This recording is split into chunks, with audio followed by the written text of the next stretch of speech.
I returned home this afternoon to collect the last of my paintings. I suppose I should say I returned to my family's home. Atlas was there, in one of his foul moods, and even as he dripped venom for Richard with his cruel barbs, I could only laugh. To think that I once listened to my bitter brother in matters of my own happiness. My dismissal only served to infuriate him more. I left him there in Father's study, muttering to himself. On the drive back, as Winston took a longer route through the country, I looked through my paintings, Richard's favourite one among them, a simple abstract with blocks of red. I smiled, thinking about giving it to him. I was happy, and I was going home.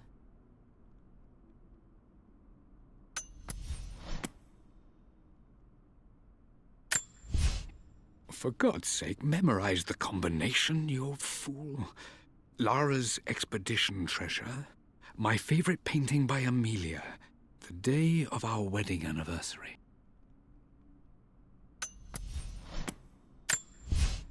I believe it took this trip to push me over the edge. I've been able to see Richard in his element, seeing him at his best and his worst.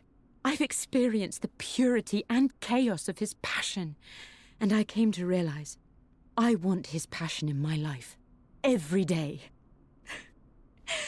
So it's done. Richard wanted to wait another 4 days until my birthday, but I wouldn't have it. Once I make a decision, I prefer to get on with it. So we found a small chapel in Luxor that was just right. And with Roth and the others at our side, we married as the sun set over this remarkable land. Mother will never forgive me. Atlas will forever resent me. But I don't care anymore. I'm free of de Mornay obligations, free to pursue my own passions and live my life surrounded by those who will encourage and challenge me. I'm excited for the future, whatever it may bring. Tomorrow, Richard and I return home to London as the Crofts, forging our path together.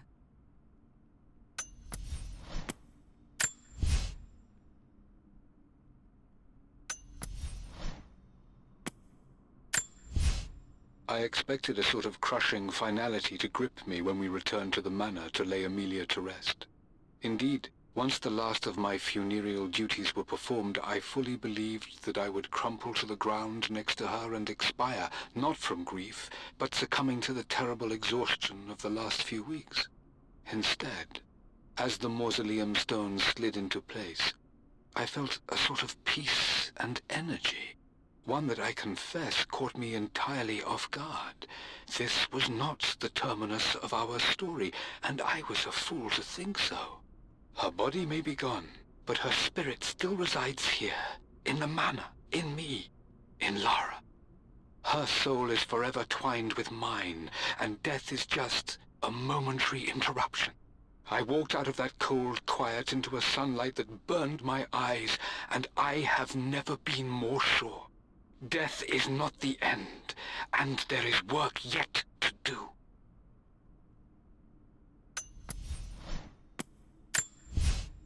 It's over. I have done all that I could, and my Amelia is still cold and dead. Roth first scowled at my designs. Then he pleaded with me not to go through with the ritual. Not because he feared it might work, but because he feared what I might do when it failed. And it has failed. There is no doubt in that.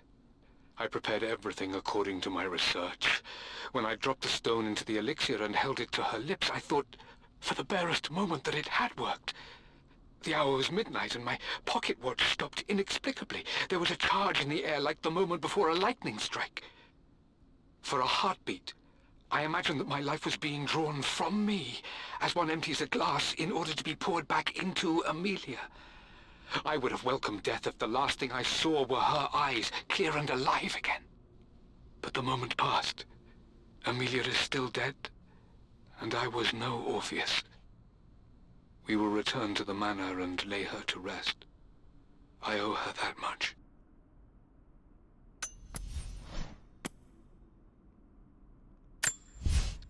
Amelia would not have approved. That alone should have been the end of it. But I am, as God made me, a stubborn fool. I locked all the West Wing's doors, and I shall not open them again until either my life or my obstinacy comes to an end. The night before, Roth told me I would someday change my mind.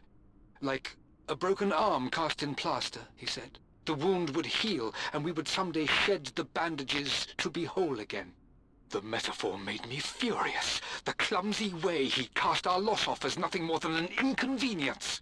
There is wisdom in his rough words, but I've done what I must. Perhaps one day, Lara will throw back the doors to let the sun shine in again. Maybe she will find her own sense of peace in this place. The renovations are proceeding in secret. The work crew Roth hired for the job have been paid handsomely to keep the details of the job out of the records, so I'm fairly confident no word will get out about what I'm doing. I've been careless with presenting my findings, attracting all the wrong sorts of attention. Roth thinks I'm being paranoid by building this secret vault, but I know I'm being watched. My work is too important, and potentially too dangerous. It can't fall into the wrong hands. I need a secure place to keep it all safe. Amelia left tonight. She packed her suitcase and walked right out of here, and I didn't even notice. Like those days in the Oxford Library before we even met, I just had my nose in a book, lost in my own world. I am such a fool. I have let my obsession with this damned ritual of long life rule my better judgment for far too long, and it may already be too late. How could I have not seen this coming? I've made this mistake over and over, always putting my research before my personal life. But it's never hurt like this before. I simply cannot live without her. If I have to give up this accursed quest that has plagued me for so long, then so be it. I am going after her, right now, tonight.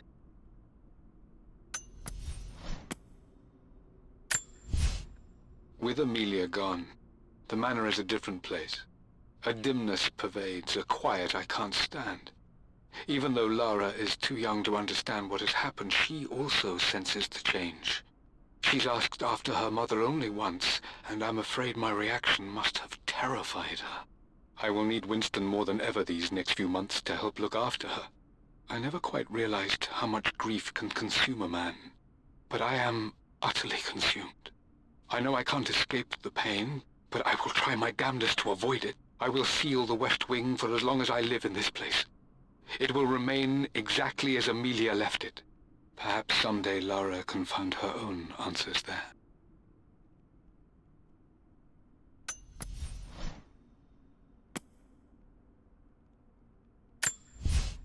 I've created a clever little map for Lara's birthday expedition. I used the invisible ink Amelia picked up for me in Morocco so many years ago. At the time, I remember being so annoyed by that rather aggressive street vendor, but she just smiled in her sunny way and paid him without a second thought. I assumed it was just a tourist scam, but it actually works. Turns out it requires a very specific kind of vellum and a heat source to illuminate the ink after it's dried. It should prove a nice challenge for Lara to puzzle out.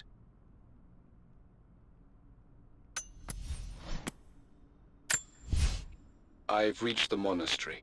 As Roth predicted, it was hidden deep in the Himalayas, and now that I'm standing on these high stone walls, I am overwhelmed by the sheer beauty of the mountains that surround me. It is simply breathtaking. But what adds to their spiritual majesty is the truth of this place. The monks welcomed me, as is their way, but they seemed to expect me. They must have known someone like me would eventually come seeking answers. I know this is the place. They've conducted the ritual before. I have seen the evidence, the distinctive symbols carved into the floors, the art displayed on the inner chamber's walls. They've created the elixir before, and they will again if I can convince them. I sent Amelia a message straight away. I want her by my side for this discovery. I am numb. It is taking all my willpower to hold back the overwhelming grief. Amelia's plane crashed in the mountains. She died alone in the snow, waiting for me to find her. Oh God, not her, not now. I cannot accept it. Life without her is too painful to imagine. I know what must be done, and I am resolved. I'm going to bring her back. Perhaps this is why I am here. Perhaps this is fate, a test of my faith in the truth I've sought for so long. Roth will fight me on this, but I can't face Lara. I can't look into her eyes unless I try. I must try to bring Emilia back. The monks are preparing the elixir now, and then we will see if all my years of hunting this truth was for naught. I am bursting with pride. Emilia is with child. It is amazing how everything in life can change with such a simple event. Obviously, we don't know the gender, but already we've discussed possible names. Perhaps Benjamin, after my grandfather? Or maybe Griffin. He was more infamous a Croft than even me. No, Emilia wouldn't have it. Besides, she's certain it's a girl. She favors a classic such as Scarlet or Kate, though I've made some headway with Lara. A subtle nod to the sun god Ra, and our days in Egypt, where certainly this child was conceived.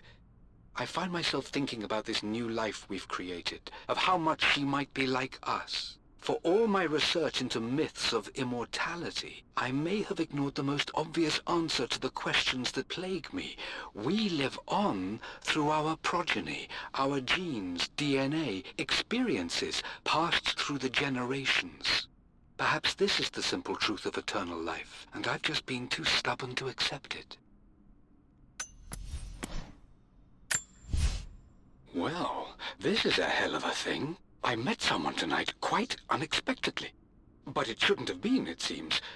I've been so buried in my work, so distracted by my latest revelations, I never bothered to notice my surroundings. But there she was, sitting at my table in the library. Her name is Emilia, and apparently she's been studying right next to me. Art history, of all things. I shared some of my research against my better judgment, but I wanted to see how she would respond, and she did not disappoint. I felt as if I was suddenly engaged in a mental game of chess, moving and counter-moving in argument. At one point, that poor old librarian had to shush us as if we were children. I feel so foolish for not having noticed her earlier. She's a brilliant woman who's challenged my ideas for the first time in memory. In truth, I don't know if she's feeling as exhilarated as I am right now, but I dare say our conversation was mutually stimulating. For the first time in a long time, I find myself thinking about something else besides my research. I hope she returns for another round tomorrow.